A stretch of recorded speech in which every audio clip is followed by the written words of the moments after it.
BBC Radio 5 Live. The voice of the UK. Nicky Campbell. Listen on BBC Sounds and watch on iPlayer. Good morning, it's the National Phone-In and we're talking about the Grand National. Here's the question for you this morning. Were the Grand National protests okay? What do you think as a casual viewer, as so many of us are, of that iconic race? Biggest horse racing event of the year, one that many of us follow, albeit on a once-a-year casual basis, put on a bet, have a flutter. Many of whom do that don't normally watch the sport. But is it a piece of enthralling sporting theatre, or exploiting animals purely for our entertainment and endangering them as well? Moments after the race started, as you'll have seen, as you'll have heard, after an almost 15-minute delay, Hill 16 fell at the first hurdle and died. The third horse across the three-day festival to have lost their life. His trainer says that the protests made him hyper, didn't make it easy for any of the horses, and then we saw what happened. The RSPCA say we must review the circumstances of each of the sad deaths at Aintree so that we never again exit a festival of racing with 3 dead horses. But Lucinda Russell, the trainer of the race's winning horse, told 5 Live on Saturday the safest place for a horse to be is on the racecourse. What do you think of that? Your thoughts on all of this, please. Do the protesters have a point, or were they completely wrong? We're on 5 Live, BBC News, BBC 2, iPlayer and BBC Sounds this morning. Were the Grand National protests okay?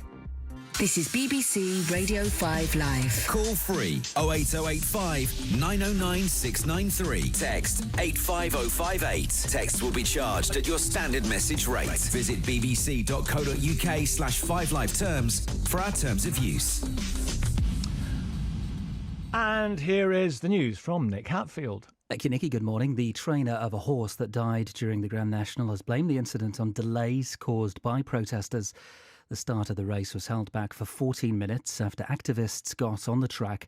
The campaign group Animal Rising says their actions were aimed at preventing horses dying. Rishi Sunak will criticise negative attitudes to maths in a speech later. He's setting up a panel of experts to look at how to make it compulsory for all students in England to study the subject in some form until they're 18. Labour says the plans won't work without more teachers. Researchers found that air pollution causes harm to people at all stages of life. Scientists at Imperial College London looked at more than 35,000 studies over the past decade. They suggest certain particles can cause miscarriages, reduce sperm count and stunt lung growth in children. And the Japanese company Sega has bought the firm behind Angry Birds. The deal to buy Rovio is worth £625 million. BBC Radio 5 Live. The voice of the UK. Listen on BBC Sounds and watch on iPlayer.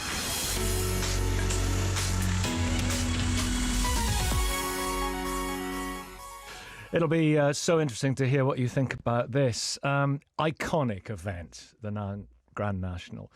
Huge and enduring international appeal, bringing pleasure to millions. These are the arguments. It was always a big family occasion in our house growing up. Dad would go down to the bookies back a long time ago and put on a flutter for all of us. And there was a flutter of excitement when we woke up. Saturday, Grand National Day, once a year.